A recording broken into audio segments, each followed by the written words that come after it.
This is Jerry Mason, the Kickin Lawyer, and I'm inviting everyone to join us every Tuesday at 5 p.m. on the Kickin Lawyer fan page on Facebook for Law Talk Live, where we discuss business, politics, current events, and the law. If you miss the live version, you can watch the playback on YouTube or listen on your favorite podcast platform.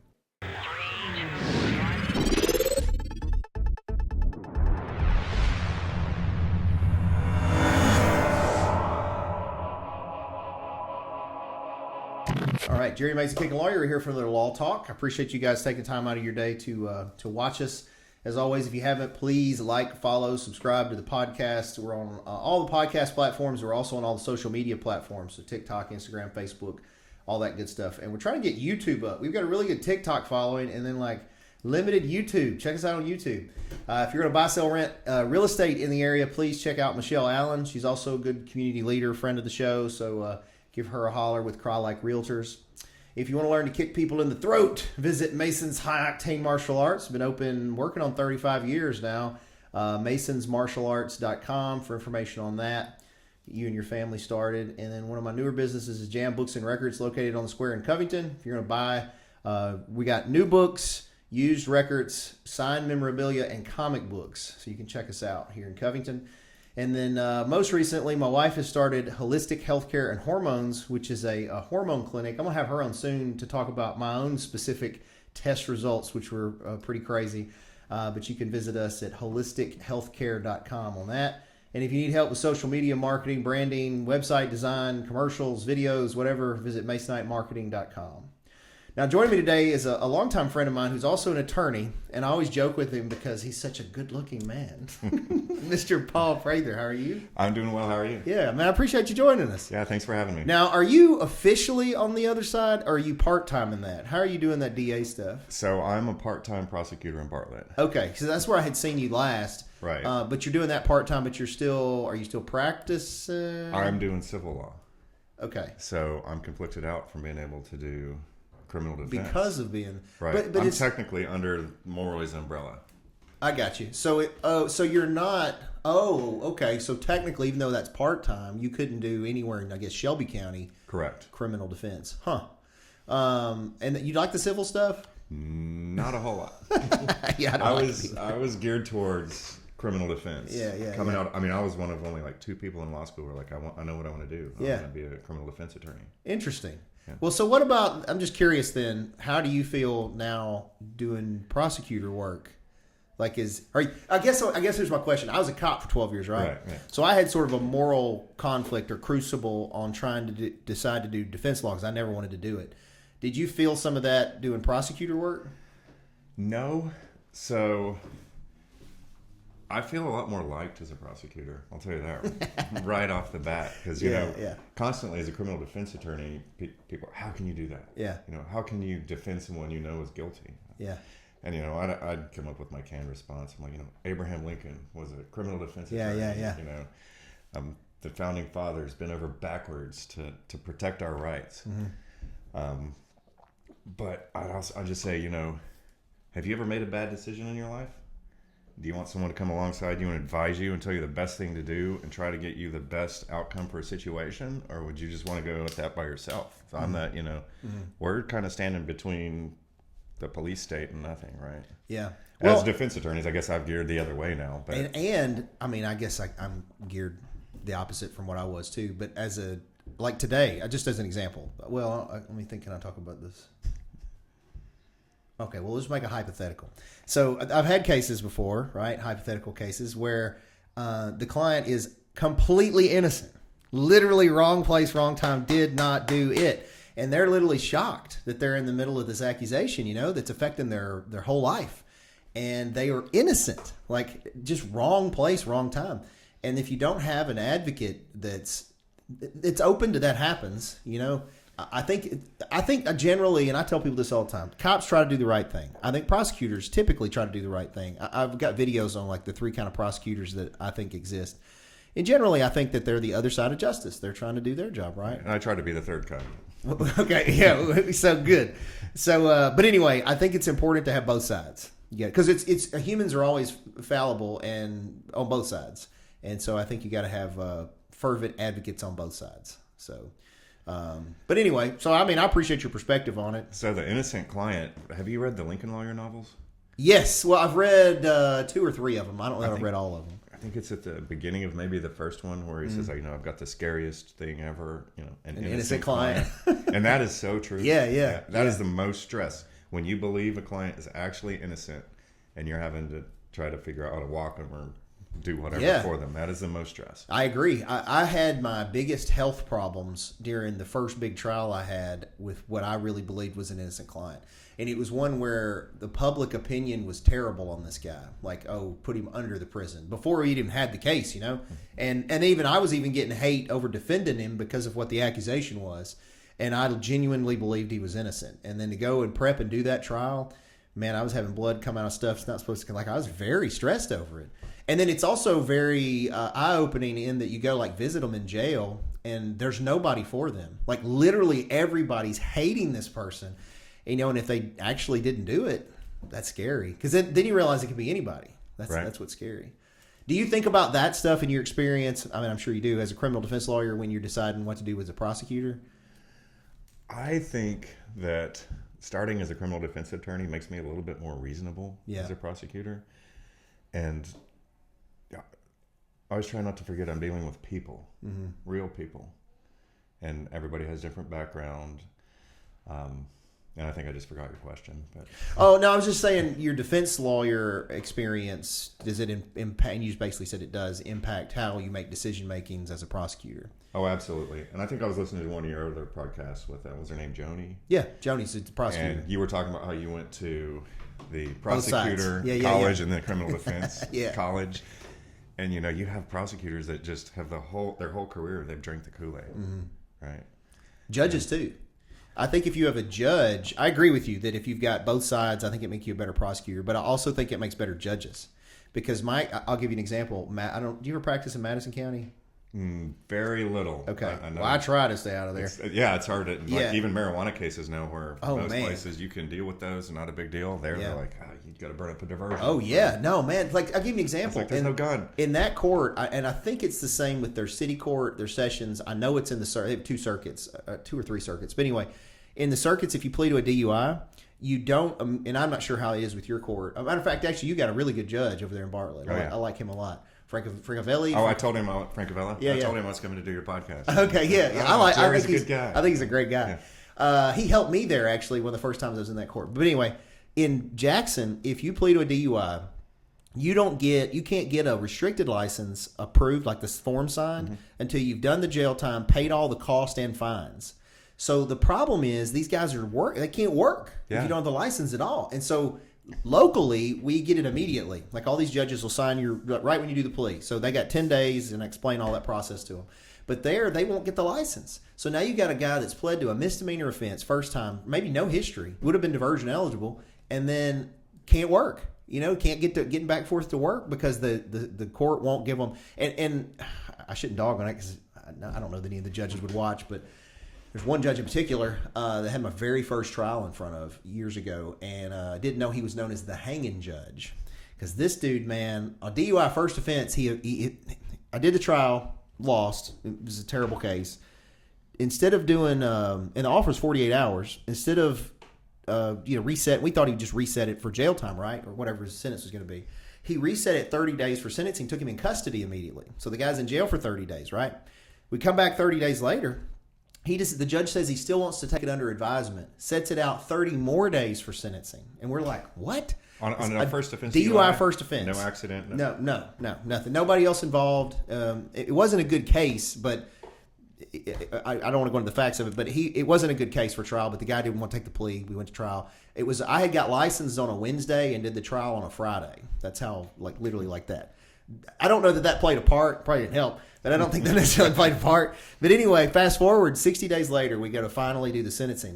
150 days in jail on a DUI first offense. And so I learned a lesson. I didn't know this guy was like the hanging judge. I say all that, though, because my understanding is, after research, it taught me to research the background of these judges, is he had been a prosecutor for several years and went straight from there to the bench. No concept of, the criminal defendant's mind. And so I do think it makes you better when you've done both sides like that.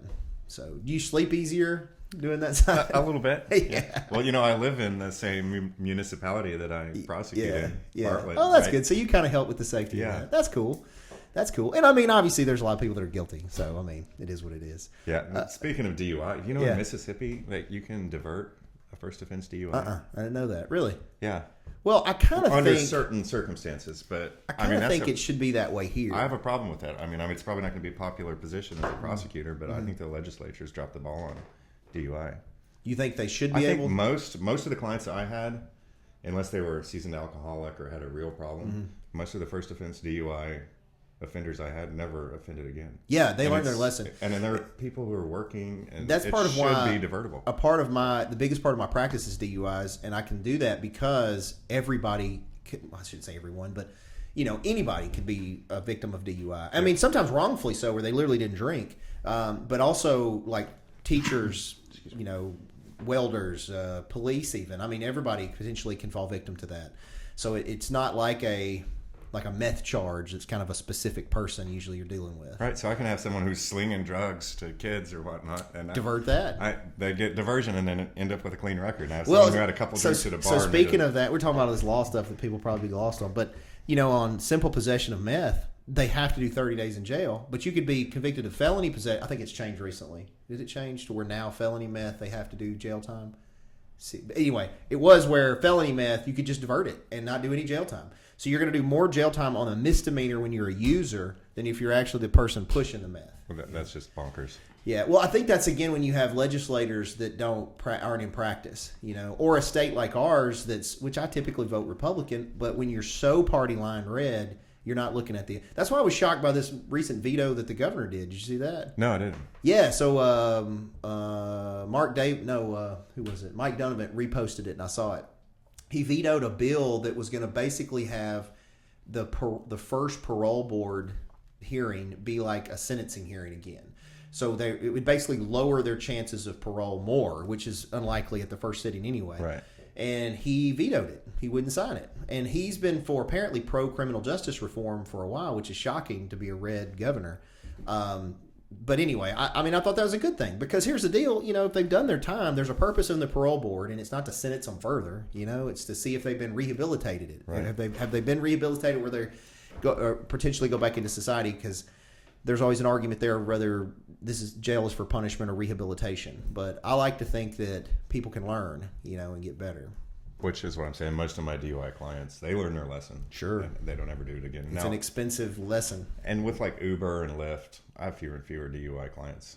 Yeah. As time went on anyway. But I know why the legislature does it with DUI. It's because MAD's such a huge... Yeah, exactly. A huge lobbyist. Yeah, no, you're exactly right. That's why it's so hard with the license, too, in Tennessee. Like the whole thing, all the penalties on DUIs and all that, you're right, the MAD lobby is big. So, well, not to shift gears, but so when I first met you... forget where it was. I want to say it was at a CLE. I think it was in court here. Well, maybe. Or Somerville. It was one of the others because I remember you walked in and you kind of have that swagger. Okay, well, I was like, who is this guy? And then I heard you talking about working out. Yeah. Well, I love working out. I mean, you are always what I wanted to look like, but I've come to accept as I get older, everybody's goals are different. And I'm not necessarily trying to keep a six-pack year-round, but I have, and how old are you? 44. So you're younger than me. So I'm 46. I'm just a little older than you. But I have my children are older than yours, so mine are all grown. And I've got a grandkid coming. And I just found this out. So congratulations. Thank you. But it's definitely a shift because imagine now if you were going to be grandpa, right? But I want to make sure in the next 20 years I can still run, I can still pick up my grandkid, I can still, like real just function in life. And then I like really lifting really heavy weights. Like I enjoy the powerlifting, and powerlifters traditionally don't look like some of them do, but most of them are fat, bigger fat guys because you higher estrogen, you're stronger. So I enjoy doing that. That motivates me. So that's kind of the direction I've been going. But you and I are allied in a lot of similar health things. So why don't you do this? Because some of the people won't know this. I found this very interesting that you modeled. Like you're a male model, right? Right. So I look in his eyes and they're so dreamy. But why don't you tell us, how did you get into that? Like, what was the history on that? Because I think you've been on like Men's Fitness and stuff, right? You've been on some covers. So I've been on Memphis Health and Fitness and some other stuff. My brother does more of that. So he lives out in California, and he's been on like Men's Health, GQ, Muscle and Fitness. The magazines aren't as big as they used to be. Yeah, He's been on all those. And I actually got him into all that. But I started working out as a senior in high school. So I was homeschooled and pretty unfortunate for the first part of my life. I got made fun of a lot, and I was super skinny. I was only like 135 pounds at 5'11" as a senior in high school. My dad, who was really into fitness, you know, he grew up in the 60s, and he was like captain of the football team in a small town. Yeah. Captain of the basketball team, all that stuff. But he had gotten really into working out, and this was back when like Muscle Beach and all that. So he had put a gym in our garage. And I remember back in the 80s going with him, he'd go to welding shops with his ideas for a machine. And he'd have them build this machine for him, because you couldn't just go buy it like from Rogue and stuff like you can now. Yeah. And like he designed a lap machine and had the welder put it together. And we had a lap machine that you could pull down from the top and sit at the bottom right here, feet against the bar and pull. Yeah. It was pretty neat. But anyway, I went to him as a senior in high school and said, Dad, I want to get buff. Give me a program. So he gave me like a standard bodybuilder program. Excuse me. I was super weak when I started. I couldn't bench press the bar. Yeah. So I put some weight on it. I thought I was bench pressing. I was going down like a quarter of the way and coming up. And my dad and my brother were like, that's not how you bench press. You're half repping. Right. So, and it took me, I was like a hard gainer at first. It took me a long time to get it to 200 pounds, like several years. Yeah. The only thing I started fairly strong at legs and the deadlift. I could deadlift over 400 the first time I ever tried it. Dang. I just don't know. Do you have a shorter femur? I think the femur length plays into deadlift. There's a longer femur. It's not. I'm not built for benching. Longer femurs, I was backwards. Longer femurs are supposed to be better at the leverage on deadlifts, and part of it's because your whole life as a longer femur person, you pick up stuff wrong, is what I read one time. Well, I do. I still pick up stuff wrrong. So Yeah, my yeah, form, yeah. if you So watch maybe my that's form, right. it's not beautiful textbook form, right? Yeah. I have an exceptionally strong lower back for some reason, and I've always kind of been able to cheat the weight up. Yeah.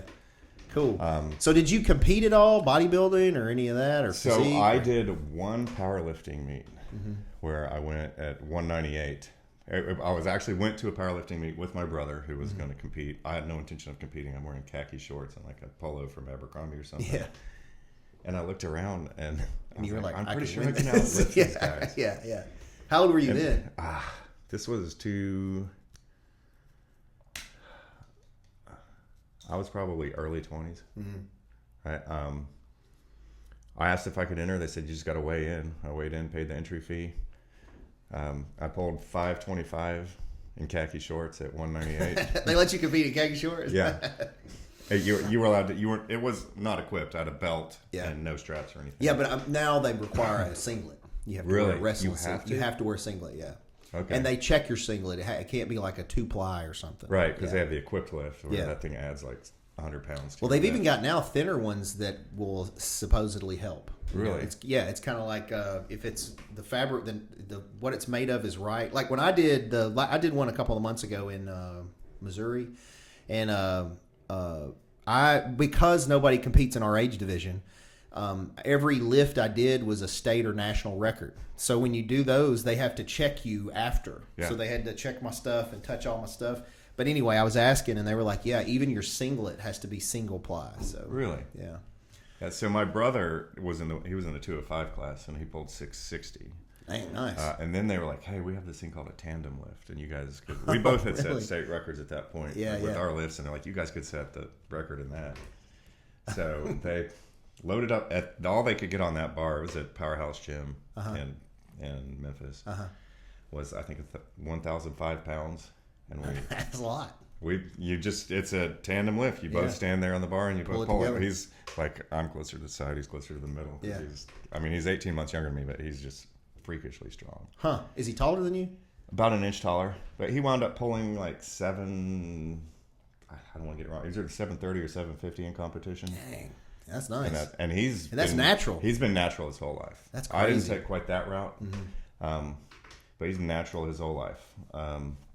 I got up to about 245 pounds, and I was going to compete in a bodybuilding. This is just a few years ago. I was like, you know what? I'm ready to do a bodybuilding competition. Sure. And started trying to get ready for it, and then had some health problems. Turned out I was born with big hole in my upper chamber of my heart called an ASD, atrial septal defect. And so I wound up having to get that surgery to get that fixed. And did they go in or did they go? They went up through my groin on both sides. I was going to say they didn't cut you open. Yeah. They're just small incisions on my groin. I was awake for the whole thing. I wasn't supposed to be. They were supposed to do like the twilight anesthesia or whatever. Yeah. I kept saying, the David Goggins thing. I'm like, embrace the suck, embrace the suck. And they didn't even realize, because I'm just like, is it supposed to feel like this? They give you fentanyl and Versed. And I guess the doctor said I don't have the receptors for it or something. And you didn't know? No, I'm just like, this hurts. I thought they said it was going to hurt, and I wasn't going to remember it. And then the doctor and the nurse are doing their thing, and I'm just sitting there like, and kind of gritting it. And I hear them start talking about me. They're talking about one of the magazine I'm on, and the doctor's like, "You see him on this magazine?" And they're talking. So I started talking to him, and they're like, "Whoa, whoa, whoa!" I always wonder what they say.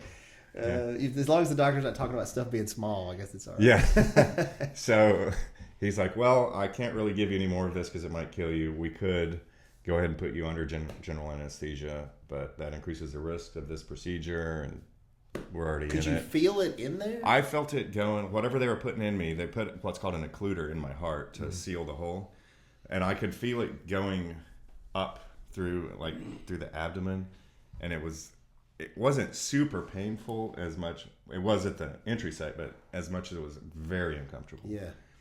And then I was like, crazy. How much longer is this going to be? And then he's like, we're done. Because it didn't feel like it made it all the way to my heart. Huh. But then he's like, we're done. Now my heart doctor asked me, he's like, did you have trouble keeping up in gym class and stuff? Of course, I was homeschooled, but I remember we would do stuff in the neighborhood, and I was always like, I thought I was lazy. I was like, everybody else is better. You just need to work harder. So that's crazy that you got to that level with that going on. My best friend, my son's best friend, Alex, they're in the Navy. His son, his best buddy Colin had something like that. He was in the SEAL program. My son was in the SEAL program, and they were buddies in there together. And they found out Colin had something like that, and they had to fix it. They were like, "No, this is too much risk." But I want to say Goggins had something like that, didn't he? Have you read his both of his books? Yeah. I listened to them. They're better. Yeah, I agree. I've read and listened to them, and I do agree the audiobook's better. But he had something like that too that was real crazy bad. They had to get fixed. I know he washed out the first time or two from like messing up his knees and stuff, and so the last time he finished with all kinds of broken stuff, and he was just like, he just didn't tell. I was just watching, not to change the subject, but I was just watching.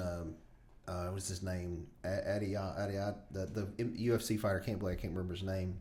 A skinny black dude, but he's actively still, like, he was the champion. I think he was like a lightweight champ. And, I can't say half their names. So. Yeah, this guy's name is brutal. But anyway, it's got him training with Goggins. This is like a week ago. And Goggins is 50 or 51. And they go on like a 5-mile run. He kind of hangs with him for a minute on the 5-mile run. And then they do, what is it? Like one of the Aerodyne bikes, like CrossFit type bikes. And they did that for a while. They did Stairmaster. And he starts puking in his leg, the UFC guy, and his legs start cramping up. And Goggins looks stoic. Like, this guy is, and he goes, Goggins goes, "Where your world ends, mine begins, son." You know, he's like talking smack to him. But they end up working out for like 2 hours. He's pushing him through all this stuff, and he's just destroyed. And Goggins is fine. You know, he's unlocked a mental level that I think most people can never comprehend. You know, it's good and bad, because I'm sure he's hard to live with, but it's a whole nother level. Yeah, I actually discovered him through, I think the book was called Living with a SEAL. I read that one too. Yeah. It was funny. That was funny. Because you don't know till the end that it's him. Yeah. But he has him jumping. He first gets there, he makes him go out and jump in the water, and they take off running, and yeah, he's just crazy. That's kind of where I got the idea for cold plunging. I've been doing it before it was big on social media. Yeah. Now tell me about your setup on the cold plunge. Well, I didn't mean to interrupt your story on your heart, though, but that, I guess, you got all figured out. And then did you notice an improvement, I guess, so after? My endurance went through the roof. Yeah. I can imagine, because you're basically running with a hole in your heart. Now, I was on, for several months, I wasn't really allowed to lift. He's like, you can do 10 pounds now you can lift 20 pounds, but endurance-wise, through the roof. Yeah. Like running basketball, I was like, wow. This is crazy. Like, so before we get on another tangent, because I want to understand. So what do you do now at, you said 44? Mm-hmm. What do you do? What's your regime? Like, what's a week look like for you on recovery, on working out? Like, what do you do? So after that, I kind of switched gears with working out. Like I don't really do a powerlifting or bodybuilding style workout anymore. I work out like an athlete now. Like you're talking about wanting to be able to do stuff with like your grandkid. I'm like, I just want to be able to move and still play sports. Sure. So I started doing like an athlete style workout. I do one generally Mondays because leg day. I love leg day. I'll do a lot of front squats, some deadlifts, stuff like that. But the rest of my routine revolves around maybe doing some cleans on Thursday, a day of like plyometric stuff Wednesday, maybe a few of the non-compound lifts because I mean my shoulders have always lagged behind the rest of my body, so I will throw shoulder stuff in there, but the majority of my lifts would be pull-ups, shoulder presses, dips. I don't almost never curl or do a triceps press. I'll do pullovers and I get my triceps in with the pullovers, but I'm basically trying to stay mobile. I rebuilt my squat to where I go far, all the way down. Like it used to be get to parallel and come back up. Now I like go down as far as I can possibly go, pause, and come up as hard as I can. Yeah. I've pivoted mine a little too, even though I'm technically powerlifting. I do full range of motion on the stuff. I also don't do curls and triceps. I'll do maybe one day 4 sets of curls of something just on back day, but I don't do like an arm day. And I found that if you're lifting heavy or compound movements, my arms get plenty of work on the other days. So what I do is my genetics is not as good as yours. I do a lot more a lot of steady state cardio to try to keep my body fat down. So like 2 days a week I do elliptical, 2 days a week I do a 2-mile run, 2 days a week I do yoga, 1 day a week I do taekwondo. It's usually sparring of some sort. I still spar, and I like that because it's functional movement. Then 4 to 5 days a week, I lift weights. And a lot of it really centers around the weights. I even have a gym here I'll show you, and then one on my back porch and a gym I go to make sure there's no excuses on not doing something. And then my weightlifting is usually a leg day that's heavy, low bar squats. Like it's always, I'll sometimes, because of you actually, I added front squats occasionally. I hate them. I'll do a front rack until my wrists give out, and then I'll just cross on them. And then I do box squats. I always do heavy, deep, low bars first, and then I'll do whatever my secondary squat movement is. Sometimes heavy leg press, but usually some barbell movement. I like doing box squats because it's kind of like front squats in that it forces me to stay up. Right. Because I don't do the front rack as much, but it makes I feel like my chain has to work more on the front squats. And then I do a back day that's deadlift centric, and then I do a chest day that's bench press centric, and I do a shoulder day that's overhead press is the center focus. And I have been trying to add kind of what you're talking about, more functional fitness. I tell you another thing I added that I like that you would like. I started doing those Indian clubs. Oh yeah, I've added those into my shoulder day, and it's helped mobility some, and I think it's helped my bench press improve. And I also, because of you, I want to say it was you I saw doing it.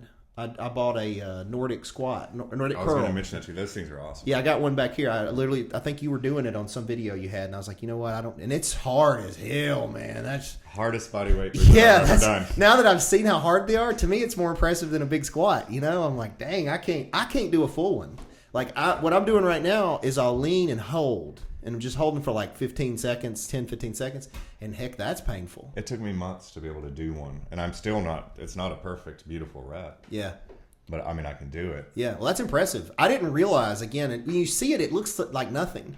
And then even no weight, it's very difficult to do. But I'm trying to add that, and then I started trying to sprint once a week in there too. I just do all this different stuff because, again, I think people view fitness too much in this one lens of are you strong or can you run and I don't like those. I want to be, fit. So do you do CrossFit at all? I don't do CrossFit.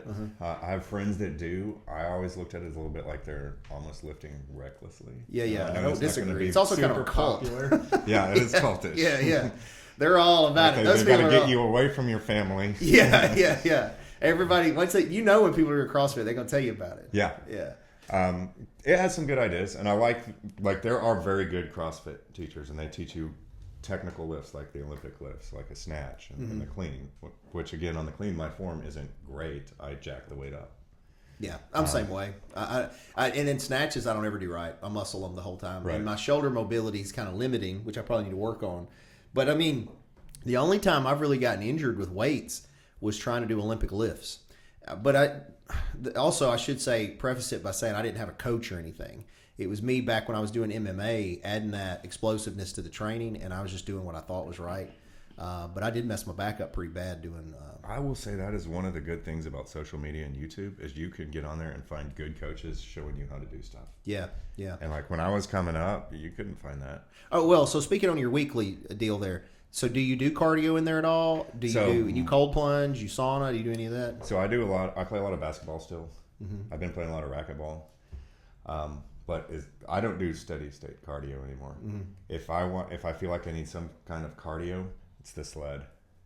Okay. Pull it backwards, so good for your knees, and then sprint it forwards. But weight that you can actually sprint and sprint. I think that's way better, and for fat burning and for your core. I preach the sled to everyone. Yeah, I mean, I don't disagree with you. I think I think everybody's different. Got to find what works for them. So this is my brother Josh. He's my youngest brother. And he's, of course, smaller than I am. But me and my other brother, Justin, and Josh to some degree, we all struggle with the same deal of gaining body fat. And our dad was really big and really out of shape before he passed away. And our mother is beautiful, but she's not small. So we got to watch her. And she still watches us. He'll yell at me. So I think what I have to do, because you look like a mesomorph traditionally. I mean, I say that. You might have been I tell you remind me of my buddy Jason that owns Total Fitness here in town. He's built like you. He's very well built. You look at him, you're like, man, that guy's strong, good shape. He was a sprinter in school, though. He ran track and was super skinny and was probably around the weight you're talking about when he graduated. So he was a hard gainer. And I was buddies with him the whole time, as now he's working on 50. And he still looks great, but he works to keep that mass on, Whereas I can gain mass easy, but it's just not all good mass, right? So the steady state, I found that and a carnivore diet, I found they're the two things that work for me to try to keep fat down. The carnivore diet, man. Speaking of that, is that what you do? I do carnivore-ish, and along with intermittent fasting, but I did bring you some raw liver to try. So let's talk about this because we kind of started at the beginning. So here's my knowledge on the liver thing, and I'm going to go ahead and be vulnerable here. I believed that the Liver King was natural. I did. And my wife made fun of me. Everybody made fun of me. But I really thought, man, if you're really committed and you do all the things, I could see you having especially if you had good genetics, I could see you getting a really good physique. Now, that guy clearly was sweating steroids and then admitted to it. He was doing like $10,000 of steroids a month. I know. But so I look like an idiot now because I said it on here before. I believe the Liver King. I wanted to believe. Yeah, but him and then the other guy, the carnivore MD guy. I read his book even. But both of them at the time were big on these raw organs. So how did you get turned on to the... So I got turned on to the organ meat. I can't remember. Carnivore MD somewhat. Mm-hmm. I was only kind of tangentially aware of the Liver King. And I didn't see his stuff until I started actually doing it myself. And I'm like, some of this is a little bit wild. Yeah. And I understand it's a gimmick for social media. He makes a lot of money off it. Yeah. Well, he's got the supplements that he's selling off of it. So I tried the supplements. I was like, there's just not enough bang for your buck. They sell it's like $60 a bottle. Yeah. And it's like the equivalent of 1 ounce of liver. Now, I was forced to eat liver as a child. Or raw? As a kid. No, not raw. Oh, okay. So I'll get to that. But, liver and onions. You're not leaving the table until you eat the liver and onions. It's good for you. All that. Yeah. So it took me a while to even adjust to the thought of eating it. But I wanted to get my hormones right. For my brother never used anything, right? And he's like one of those people that, like, if you see him, you're like, is he natural? Is he, people want to accuse him of not being natural. I've known him my whole life. He took the natural route. Guy came to me at the gym one time. He's like, you want to keep up with your brother? Obviously, I didn't know I had an ASD in my heart. But he's like, give me $100. I gave him $100. He gives me these white pills. He's like, these are called D-ball. Right? So that started, on and off for several years. I cycled on and off. And for me, it was 2 steps forward, 1 step back, while my brother's just like plodding forward the whole way. Always staying a little bit ahead of me, but just because he's genetically superior. And I've never met anyone who works as hard as he does. Yeah. But a few years ago, we were trying to get pregnant. And so I went off of everything. My testosterone dropped down to like 76 or something like that. You crying during Predator? I cried during everything. Yeah. But They told me, you'll never have testosterone again. You're going to have to be on exogenous testosterone for the rest of your life. And I was kind of like, I don't really accept that. So that's kind of when I started doing all this stuff. That's when I was like, I'll try the organs because it's got a lot of nutrients. It's more nutrients than the muscle meat. Like a ribeye tastes a lot better than this, I promise you. But why raw? For me, it's more palatable actually raw. Interesting. Well, so my concern with raw, and my wife's concern with raw, is that it can have parasites, worms even. Like it's just not good for you raw, for a human to consume raw meat. I would never consume raw pork, raw chicken. I'm leery of raw fish, although you can go to a sushi bar and get it. I've never had a problem with it, and this is local. Like if you're getting it from a factory farm, maybe problems there, but this is local grass fed. So this comes from Backerman's. I don't know if you're familiar with Backerman's Bakery. Yeah. I took my wife there as a surprise like 3 weeks ago. She loved it. Great place. I get a pound of liver. I cut it up. I put it in these little Ziploc bags. I take it to the gym with me and work out, and then on the way to work, I eat some raw liver. I take about 4 to 6 egg yolks that I get from my mom. She's got chickens, and I make my own kind of protein shake out of raw milk, colostrum, cocoa powder, and honey, and that's what I do after I work out. Have you noticed this change helping your hormones? So doing that and the cold plunging, and I was putting ice on my balls, red light on my balls, like everything I could think sunshine, of. all that. Sunshine on the balls. yeah, that's a thing. Apparently 10 minutes a day. Taking like Fedosia agrestis, all those herbs and supplements, and I got up to like 768. That's impressive. Test levels without doing anything. So I haven't. I did. I will say I took HCG for the first part of it and Clomid. Okay. And I know I heard you talking about it. You took Clomid. Yeah. And Clomid will give you some natural testosterone. Yeah. So my journey was a little different. I never wanted to take any of the stuff. Like I naturally was like I competed in the powerlifting meets natural and was winning my division at least at that level and was pretty strong without any assistance. But I always was attracted to it to some degree because I always struggled with body fat, and it would help you with body fat. But that wasn't even really how I got on it. I went and got tested maybe a year ago now and had like a little girl's testosterone. And I knew I wasn't sleeping well and I didn't feel good. And I was in my 40s. And so I got prescribed a very, the doctor wanted to give me more. And I was like, nah, I just want to see how it is. So it took just a very, very small amount of it, not even what most people would consider a maintenance dose. And what I discovered was when next time we did my blood work, I super aromatized that stuff. So like my body goes estrogen all the way up and then I'm wrong. And then so I have to be real careful with the amount. And that's why the one doctor had switched me to Clomid because we were looking at trying to have a kid and I'd had a vasectomy reversal that didn't seem to work. And then they're like, well, maybe your balls aren't working. We got to get something going. And so the Clomid was supposed to help with the T, but keep the estrogen down, maybe kick them into working again. It just didn't seem to work. And so then fast forward just a few months ago, I shifted again back to it's like less than half a cc is what I was taking. I don't know what the milligrams are.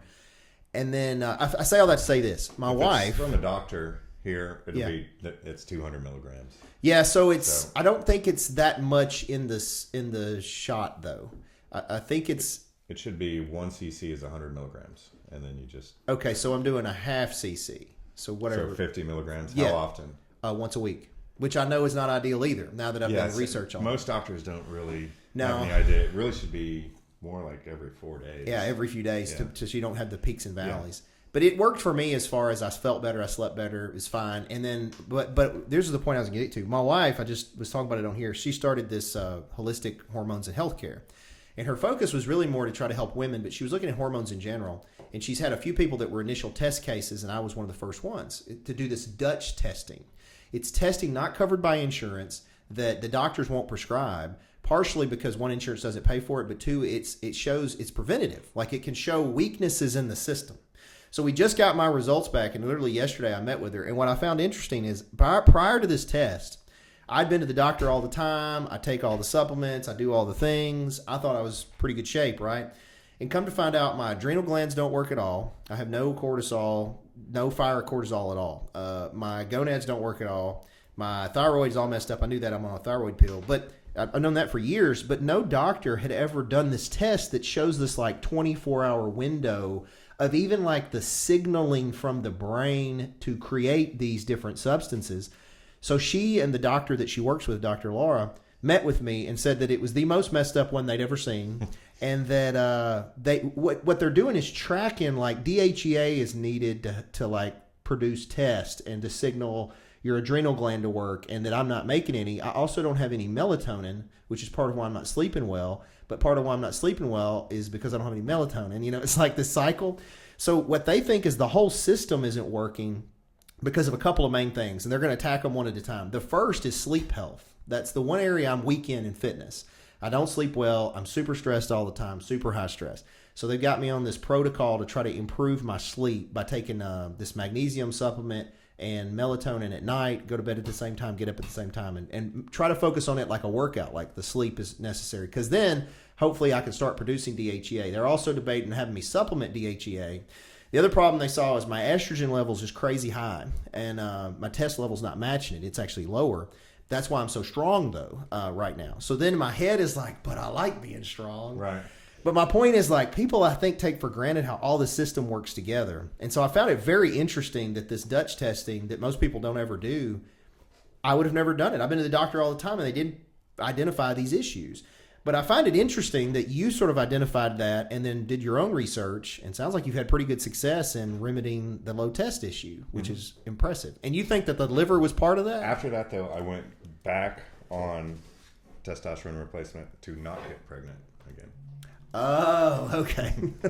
So it was successful, though. Did you get pregnant? Yeah. Okay. And so then you decided, I ain't worried about that now. Yeah. We're going to go the other way. Okay, cool. So you still think that the supplementation is clearly more effective than, for you, it was, than the natural increase?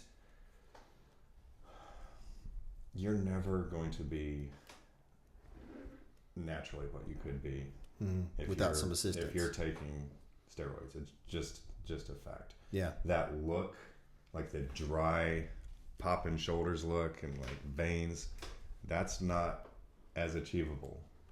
Well, are you, and like, you don't have to go into detail on it, but I view TRT within certain parameters as like if your car's transmission's not working, I got to add transmission fluid. You know, I got to maybe replace the transmission on it. So to me, I'm just filling a void of something that's naturally there. Right. That can become a problem if you put like a supercharger on it, you know, like some other stuff.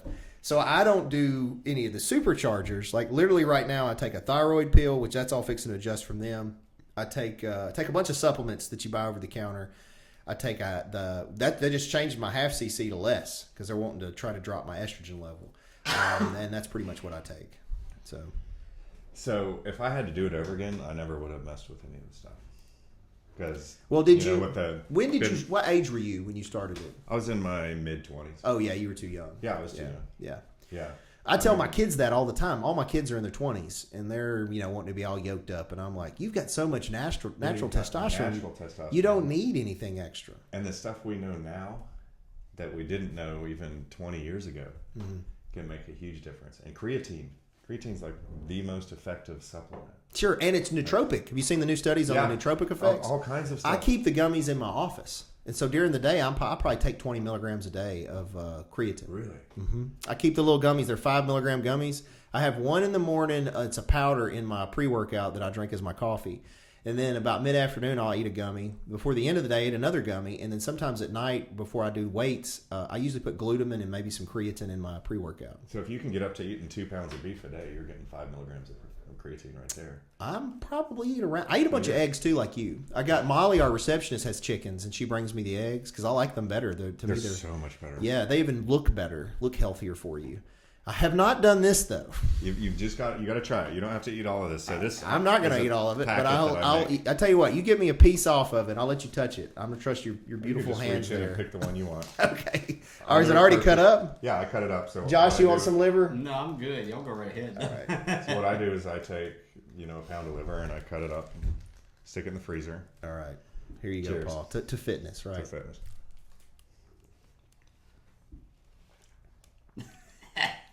It's not going to be as bad. I think that's better than cooked liver. tastes exactly like I thought it was going to taste. That's probably not a good thing. It tastes like, so when I was, I tell you what it reminds me of, when I was 15, I worked in my uncle's butcher shop, and you would smell the raw meat, and it tastes like the smell of raw meat because it is raw meat. And you like that? I can take it. I get to where I crave it because I think like it has stuff that you need and your body wants it. So when I eat it, I know that my body wants it, and so I'm kind of wanting it. Yeah, but I don't know. It's not. I don't know. I think if it was in smaller pieces where I could just swallow it, because the worst part was chewing it, because you crunch into. I don't like sushi because of the texture. Okay. So it reminds me kind of that raw, fleshy texture. You could cut it in smaller pieces, freeze it, and swallow it. Yeah, now I could probably do that, but I still don't know that I'm all on that. It's got to be raw meat to get the benefit. It doesn't have to be raw. It's so much easier for me to put this in my little cooler, go to the gym. Yeah, it's literally no prep. You just cut it, stick it in there. And I just prefer the taste to cooked. Maybe you're a vampire on this, but like a steak, I eat medium rare or rare. Yeah, Like yeah. I don't go to a restaurant and say, just bring me a raw ribeye. Yeah, you ever done blue rare? What's that? That's like less than rare. It's like the next level down. So we had the restaurant right up here for a long time, and we would occasionally have somebody order a blue rare steak. And basically, you take the steak, you put it down for like 5 seconds, turn it over like 5 seconds, serve it. It's like literally almost no cooking on it. Really? No, I like it practically raw on the inside, but seared on the outside. Like, Yes, well, that was an interesting experience. I'm glad to have shared it with you, but I don't know that I would do it again. I do like the cold plunging, though. What has been your experience with the and what do you use? You use the same? I've got the little preset thing outside. You've yeah, probably I've seen watched mine. your videos. Yeah. What kind do you have? So I use my pool in the winter, Okay. which it gets cold. Oh, sure. Yeah, that's the thing. In the winter, you don't need ice. But so I had a friend who owned a restaurant give me a giant chest freezer, and I kind of just converted it to my cold plunge, and I put a timer on it and keep it around 34 degrees. So, it's a chest freezer, so it chills the water itself. Okay, cool. So I basically converted. I had a friend in California who had gotten one and converted it, and he told I me didn't how think to do about it. that. Yeah. But then it broke down. It was an older freezer, and so I had the freezer guy come out, and he's like, they don't even make parts for this. You might as well put it at the curb. So I've been doing it in the pool, and now it's too warm, so I've got to figure something else out. Yeah, so I still do it. I try to do it in the morning because it's at least chilly enough that I forget the temperature the studies show. I know it's 11 minutes a week. You may know the temperature. Just as long as it's supposed to be uncomfortable. 50s, right? Yeah. So as long as I'm sort of shocked when I get in it, I'm like, okay. Because the problem is right now I can get in it in the morning. There's a shock initially, but literally a couple of seconds I'm good. Like your body adjusts. Not like the winter. In the winter, man, especially the ones I did where you bust that thing up. There was one I did. It wasn't Josh filming. It was, I think, my wife or one of my kids. But I had busted the ice up, and it was literally like sloshy in there, so cold. And I'm in there and I'm talking, and my feet are going numb. And I remember thinking, this was a mistake. I got to sit here and get through this, but I think my feet are. I think I'm getting frostbite. That's what I thought, because I was staying in it 3 or 4 minutes. But anyway, I've talked before about what I think are the benefits of it for me, and I think a lot of it for me is mental. I feel like I get mental clarity. It's like a little high you get for a while afterwards. I feel like I started my day right, like I've done things that other people aren't going to do. So what do you feel like have been the benefits for you? So my routine has been first thing when I get up, right? Just out of bed, into the pool. 3 minutes. I would just walk straight into the stairs, walk all the way down to the deep end, go under, hold my breath 20 seconds or so, come up, tread water, whatever, for the remainder of the 3 minutes. Like you said, you feel almost high and euphoric when you get out. But I noticed that my recovery was better. Now, there's some people saying now that, hey, it messes if you're trying to build There's a muscle. new study, right. that shows There's always a new study showing the opposite of the last study. I stay up on those studies, man. I do. But I started doing it because I'd read the Living with a Seal, and I just wanted to try it. And I had a pool at my old house, and it was snowing, and I was like, I wonder what, just getting in the pool for a minute. And so I just jumped in the pool. I was like, this is cold. Got it. I wasn't in very long, like 20 seconds maybe. Got out, and I just noticed I feel real good. I felt really good for quite a while. That's before you've seen any of the stuff about how it elevates your dopamine and it's a sustained elevation of your dopamine and all that, or any of the anti-inflammation or recovery stuff. I just said I felt good, so I kept doing it. Have you read? Do you know who Wim Hof is? Yeah. See that when you're talking about the frostbite, so I get the burning toes and stuff, all that, and I did 30 minutes one day just to see. I was just like, I wonder how long I can stay in here just trying to be tough, right? But like he's doing these insane swimming under the ice and like. Well, you know, they did studies how on does he him. not get frostbite? They've done studies on him. He was able. He's so has such control of his body. It's kind of like those monks. He can control his temperature. They did this is a crazy test, and it's legit. It's peer reviewed. I think there's literally a video on YouTube where you can watch this happen.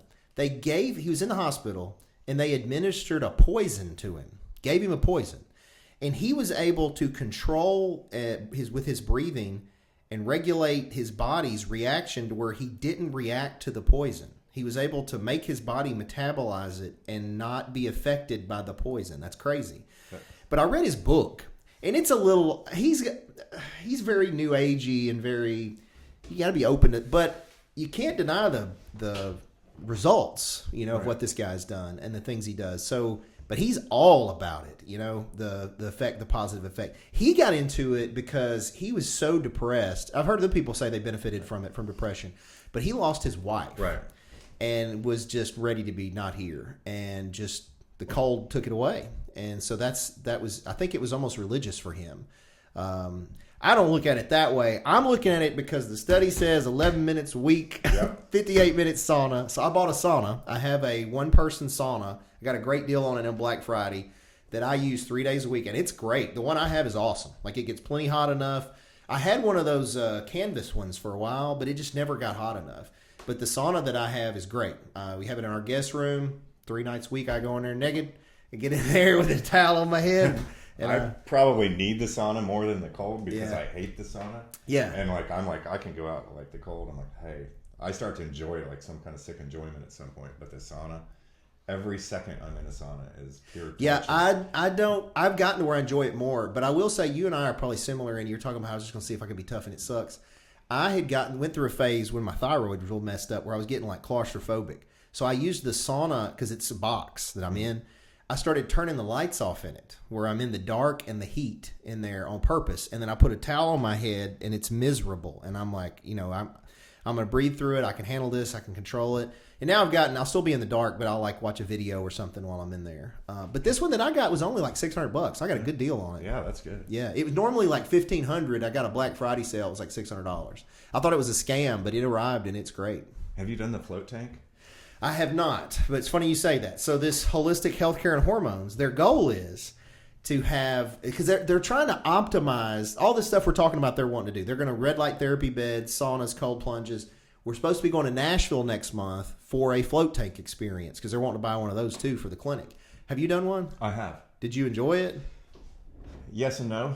So I think you're similar enough to me that the whole time you're in there, you're probably going to be thinking, is this working? How much longer am I going to be in here? And the idea is to relax and just deprive yourself of all this. Yeah. And that has never happened for me. I do enjoy this. We are very similar on the that. sensation of floating and feeling kind of weightless. But was it dark? Yeah. Yeah, that would suck. It's told just them, a ton of Epsom salt. I told them that I'll go with them, but I don't know that I'm going to do it because I'll be just like that. Like I could probably do a couple of minutes, but like 20, 30 minutes, I think I'll wig out. Well, you got to try it then. Do a couple minutes, and if it's terrible, just get out. Yeah. But yeah, they're trying to do all the things. Laura is a psychiatrist, which is a medical doctor with extra training. So she's into like this holistic view of not just the body but your mind and like trying to get all this stuff unified. And then my wife's training is specifically with hormones, and so they're trying to get the whole system lined up. They're even working up deals with some of the trainers in the area to come up with plans so they can be unified. You come here, okay, this is where you're weak. You need to go work on this. The trainer's going to help you with that. You got health, you got food plans, all that. Do you do training or anything with folks or just your own thing? I do my own thing. No, but I mean, do I you train? Provide training to people? I know you do some groups kind of like we do. Like you had your water fast group, I think. Mm-hmm. Yeah. Do you do any other stuff like that? No, I get a lot of people asking me for routines and advice, and I'm always like, okay, I'm not certified as a personal trainer. I've thought about getting it and doing it on the side. Mm-hmm. But the people that I've helped always have good results. For some reason, I'm just pretty good at figuring that stuff out. Yeah. And the people that work out with me wind up growing or shrinking, whatever they're trying to do. Sure. Well, I mean, you clearly know what you're doing. And that's the other thing. You're talking about using different gear. I don't think people understand. You can't just take gear and then, all of a sudden you like Arnold. It doesn't work like that.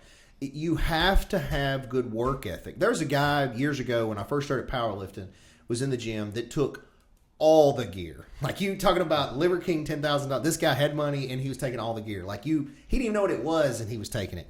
And you wouldn't have known this guy lifted a weight or took any. He just didn't do the work. He'd come to the gym and run his mouth, but he wasn't doing the work. So that's the whole thing for me. I've never cared. It doesn't make me think less of people if they're using gear, because it still takes work. And the other thing that I have a different opinion on, in professional sports, I think they should be able to take whatever they want to take. If I'm going to pay money to see you do something, I want the biggest jacked up, roided up athlete that I could get. So I'm the same way. And here's the thing. You're already seeing that. Yeah, of course. Right. They're all the doing Barry it. Bonds You're just getting around it. Yeah. I didn't even know that stuff existed until someone sent it in. Yeah, right? yeah. So they're all just ahead of us, and they're all doping. They're just ahead of us. Yeah. Well, Lance Armstrong, when they came at him, they had to go like 20-something athletes back before they found somebody, and it was just because they couldn't necessarily prove on that one that hadn't done this doping thing that he was doing. So you're right. I think at that level, people do it. And the majority of those athletes, they've asked them the question of, would you give up 10 years of your life if it meant winning some Olympic medal or a title or whatever? Most of them say yeah, because they're just that competitive. Yeah. Also, anytime there's money involved, you're going to have people looking for the edge. So then you're going to have everybody looking for the edge. Yeah, that's right. Yeah, I mean, ultimately, though, we talked a lot about that, but I think both of us agree the key is you got to eat right, you got to move some capacity, and I'm learning you got to sleep. You got to have that trifecta if you want to be as healthy as you can be. Do you remember that? I think it was an SNL skit, the all steroid Olympics.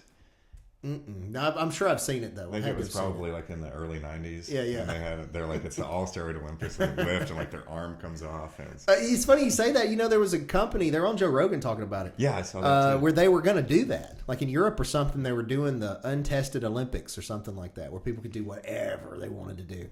But in a powerlifting, you see it. I competed in the tested division.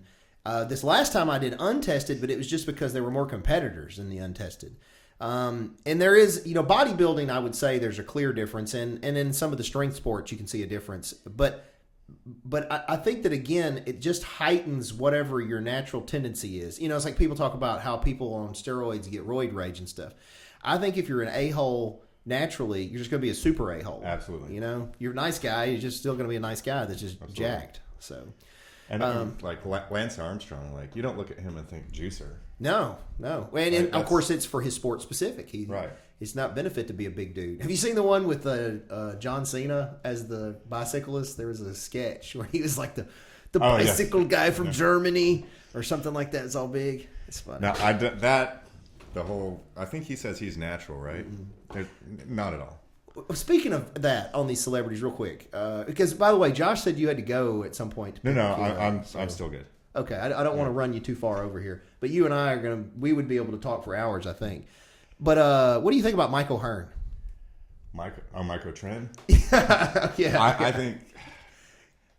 I think there's zero chance that he's natural. Zero. I mean, I don't know him, but based on what I've seen, I don't think he's natural.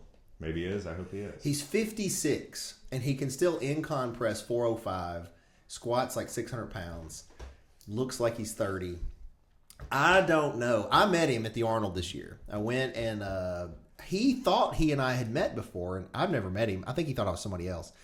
But I went up to him, and I was in the line, like this meet and greet line, right? Because I was there because my wife and I are the head coaches for this big taekwondo team. And so our taekwondo team was performing, and we had a big tournament we were at and part of. Last year, I got real blessed. I went there and got to be Arnold's bodyguard. I saw that. Which was awesome. That was a dream for me. He worked in with my brother at Golden one time. That'd be legendary. Yeah, he said, can I work in back with you, to my brother? And I was like, my brother called and told me about it, and I was like, that was my dream. Yeah, I was going to say, heck, I'd fly out to do that. But he did. I got to talk to him some, but he viewed me as the help because I was there doing security. But fast forward this year, I didn't get to hang out with Arnold, but I wanted to meet Mike. So I get in this line, And the way they had it set up at the booth, I forget the brand he was there representing. I went up. They had closed the line off. They told my wife they just cut it off, and I was like, "Dang, I'm not get to meet him." It's not like the dude. He was Titan, when we were kids in American Gladiator. Right. And plus, you see all the memes. So I go up to the. She goes, "Or if you'll buy some merchandise, you can skip the line." And I was like, "Well, hell, I'm buying some merchandise." So I went up and I just grabbed whatever shirt they had, bought it, and got to go right up to meet him. Well, but what was interesting about him, though, is all the stuff I've seen on him. And a lot of people don't know him because he's maybe B-level celebrity. But for us in the fitness industry, you would know him, right? Mm-hmm. I've always seen him, and he always struck me as he was all about himself and that he would probably be not interested in talking with you. Anyway, he was so nice. He immediately greeted me and asked if we'd met before, that I looked familiar. And I was like, well, I'm here coaching this martial arts team. We have a demo this evening. It'd be great if you watch. He said, if I get done, I'll come by and see it. But then he started just talking with me, just like we are. Like he was asking me questions, and I told him that he was inspirational to me no matter what he's on, because I'm 46 and he's 56 and still looks like he looks. And he was like, yeah, you just got to stay consistent at it and start talking to him. And there's this line of people waiting to talk with him. And so I feel compelled to have to move on, but he wasn't trying to move me on. He was genuinely talking with me in that moment. And it made me feel, it just like that I felt valued, I guess, by him. Like he's a real person. So my point was, regardless of what he is or isn't on, I think he's a good dude. Well, that and the people are like, oh, well, he's on steroids about people. Like the stuff he does, normal people can't do. No, and they wouldn't do it even on the steroids. Right. And he's done it. If you look at him, the only reason I think he may be, I agree with you. I think there's a very low chance. Well, there's also I'm not going to say it's zero, but definition of natural for a lot of these guys. That's true. That's true. I'm not going to say he's not on anything. Again, I think it's a low chance he's not on something. But you can look at pictures of him at like 13, and he was already like 6'5", 200 pounds. He's always been built like a Greek god. And if you see videos of people around him, they all say he eats right, he works out right, he does all these things correctly, right? So I mean, there is a chance that he might be, but I don't care really. Yeah, he's friends with Mark Bell. Yeah, and I like Mark Bell. And Mark calls him Michael Trent. Yeah, and Mark is very open about his steroid use. Yeah, and he was, his brother's movie Bigger, Faster, Stronger. He talked about it in there. Yeah, but that that's what we want out of our celebrities, right? Nice like that. The nicest celebrity I ever met was The Rock. Really? And I met him. I believe it was right before. It was either right. I think it was right after he was on Saturday Night Live. Mm-hmm. And he had his earphones on at the gym, and I was like, should I talk to him? Earphones mean don't talk to someone. But it's The Rock. Yeah. So I went up. He took off his earphones. He talked to me. Super nice. Nice. He was just with me just for that moment. Nice. And did you talk to him about his regime? Because that dude, I didn't. Whatever he is on, he's bigger now. And he's always like, I'm natural. I've always been natural. Zero chance. I love The Rock. I think there's a zero chance. Zero chance. Yeah. I definitely think that, because he looked way different 20 years ago, and he's been getting bigger, which I think is harder to do as you get older. Drier. Yeah, crazy. He just played Mark Kerr, which was the smashing machine in MMA back in the day. Crazy what he looked like. Coming out. I saw the previews for it. Yeah, and he looks like him. Like he looks, and Mark Kerr was all roided up before they tested in the UFC. I remember because I was big in all that stuff in the 90s. He's super jacked. But yeah, I have a lot of respect for The Rock too. I think he's a good dude. He's a good businessman for sure. But that's good to hear. I didn't know that he was maybe genuine. It's super nice. Yeah. So we've been going for a while. Josh tries to keep these under an hour, but tell folks, if they wanted to find you, follow you, where can they find you at on your social media? Instagram is, I think, Pete Prather Jr. Just Paul Prather. On Facebook, Waggerman Katzman for the website for my civil law practice. Well, and just to bump that a little bit, you say civil law, which is broad. Is there some specific area you do or your firm does? Right now I'm doing some collections type work, just small lawsuits, a little bit of family law, not my favorite thing, but a little bit of family law. On the collections, do you do, like, if we sent you like our firm, if we needed some collections work, do you do that? Yeah. Okay. Well, we might talk about that afterwards. Yeah, to like send a letter, and if there's a sessions suit or something needs to be filed, do that. And pursue that. I do that for like a guy who does contractor work at apartments. Like departments call him to fix, plumbing or whatever. He goes in and fixes it, and half the time these big apartment complexes don't pay him. Yeah. So we have to either send a letter or take them into court. Yeah. So we get all our clients sign fee agreements that have promissory notes in them. and we try to protect ourselves real good. But people don't realize you may sue and win, and you got to collect. Yeah, it's still a pain. So we'd rather people just pay us. Wouldn't we all? Yeah, it would be right. Well, as a criminal defense, that was that. There was, half down, but that might be all I get. That's literally it. Yeah, you got to make sure that half down's enough because you're right. Sometimes you don't get the rest of it. That's why, man, I had one guy. Just side caveat here, that he paid in full for, I forget what it was. He paid it all. I go the first day to court and get the whole thing dismissed, like day one, right? Meet him in the hallway. I'm excited. I'm like, great, this guy's going to do me a good review. I did a good job. And he's like, so I did get, how much of that money do I get back? I'm like, well, what do you mean? How much? Well, pay me the rest and I'll expunge it. Yeah, and I said, well, I tell you what, I'll go back in here. We'll reset this thing 2 or 3 more times. You can have this hanging over your head, and then you can feel like you got served, So I try to make sure they understand you're paying for the service, not like a specific time. Now, obviously, I'm going to get it done as fast as I can, but, come on, man, I'm doing my job. Back to the DUI thing. When I was working in the belly of 201 Poplar, you would have attorneys taking DUIs for $500. Oh, yeah. So competitive down there at 201. But I was like, $500? They're not able to do any work for you. No. Like, it's just a reset it a few times and plead you. They're not going to watch 4 hours worth of video. There were so many lawyers in Memphis, though. 201 specifically, it's so competitive. That's why we typically focus on the rural counties out. We'll go to Shelby, but we try not to. We try to go rural counties around it. And I think that the demand is higher and you can do better financially in that rural area because it's just less competition. Yeah. I would take cases, like come out here. Yeah. I saw you once in a Somerville while. some. But, I'd have to charge a little more because I'm in downtown Memphis. Mm-hmm. And then I was always a little bit leery because I don't know the court there like I do in 201. Like 201, you can tell me which division you're in. I can say, well, we're probably looking at this. This is I what can't you're looking guarantee at. it, Yeah. but we're probably looking at this. Yeah, no, man, I tell people that all the time. We have people call in, and I explain that you should hire local counsel. I tell this story before. I had a guy that was prominent business guy in like Michigan or something. He got a DUI in Franklin, and he called the guy that he knew in Tennessee. That guy knew me. I'm supposed to be the DUI guy, so they call me. And I'm like, no, you don't need me. You need, I sent him to, what is her name?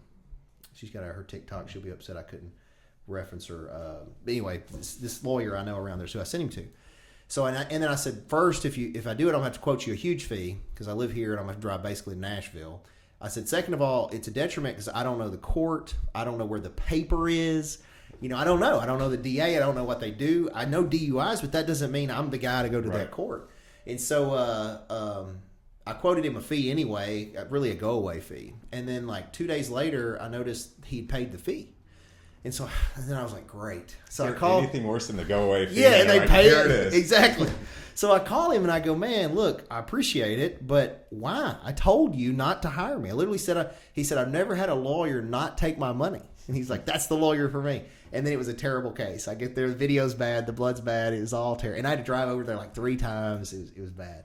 But yeah, my point was people don't get, you're right. I agree with you that you really need to hire local counsel. You need to hire counsel, in my opinion, that is at least practice. I don't mean local and they live there, but practices in that court more regularly. And that's when you get the best service. Yeah, so you were like talking about Madison County. Mm-hmm. I had met Mark Donahoe at 201 when he had a co-defendant and he came to 201. Mm-hmm. And so I was resetting some stuff for him and whatnot. And then I got my first Madison County case. So I was like, I better call Mark because he's right there by the courthouse. Yeah. And he knows what's going on there because I was like, I'm not going into a strange court by myself. Yeah. When I have someone's freedom on the line. Well, I will say most lawyers, because I do go to a lot of strange courts, or at least I used to, because we go to almost all these courts north of Memphis. But what I find is I'll go a little early, kind of get the lay of the land, figure out who the prosecutor is, and just ask who's the defense lawyer. And then most defense lawyers, even the local ones, will try to help you some. Yeah. So they'll at least guide you to the right direction of stuff.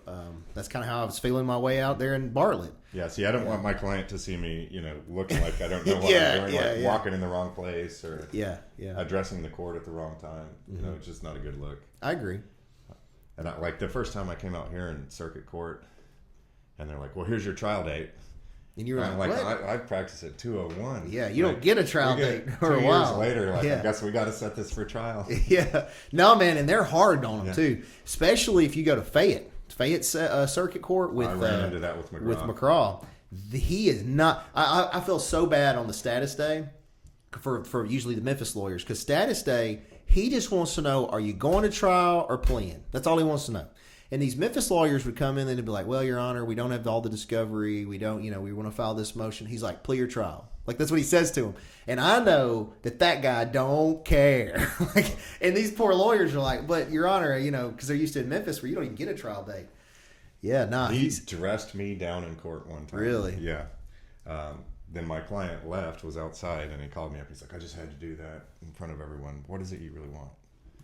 And it was an innocent client that I was just trying to get some exculpatory evidence on, which I wound up getting and wound up getting it dismissed. Nice. So I like McCraw personally, and I don't dislike him in court. I've had trials with him as the judge, and I think he's good. But he trained Blake also, who's the other circuit judge, who I like too. Yeah. They're both great guys. And Blake is a little more open to, because he's more familiar with how the DA's office may not timely get you the discovery. And then you're trying to maybe not throw them under the bus yet because you're still wanting to work with them. And then you're showing up in court and you don't want to be like, hey, they're terrible DAs. You know who will do that is Seth. Seth don't care. Seth will come in there and talk smack about them in front of everybody and piss them all off. You just don't want to be after him. Anyway, but Blake is a little more open to the Judge Neal is a little more open to the dates adjustments if needed. But old Judge McCraw, man, no, this is the date. Oh, no, he's like, we're going to start this trial on Thursday morning, and we're going to finish it Friday at lunch. Yeah, exactly. That's it. That's what's happening. And I've done many trials in front of him. He will run them till like 7 o'clock at night. Like he'll run them late.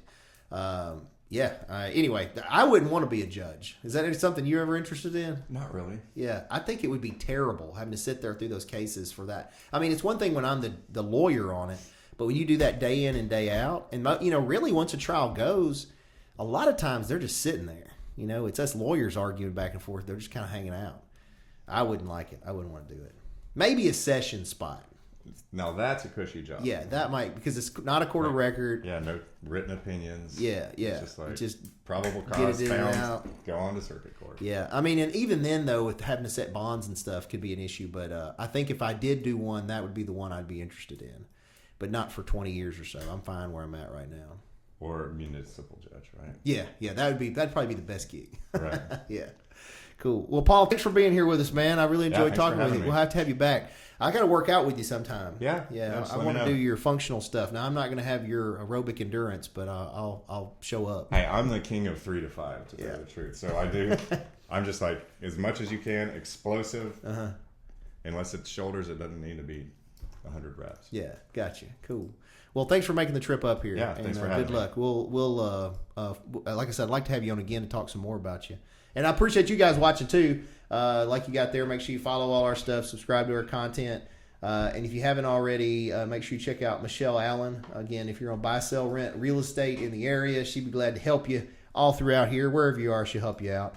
And then, of course, Mason's High Octane Martial Arts. We've been open since '93. You visit masonsmartialarts.com and do kids, adults, everybody be glad to. We have a school in Millington and in Covington, Tennessee. And then Jam Books and Records is located on the square in Covington, Tennessee. We got new books, records, signed memorabilia, and graded comic books. We're open Monday through Saturday. You can check us out. And you heard me talking about holistic healthcare and hormones. If you want information on that, you can check that website out. And then last but not least, if you want some assistance with social media marketing, branding, commercials, all that stuff, visit masonitemarketing.com. And so until next time, I hope you have a good week. You guys keep kicking.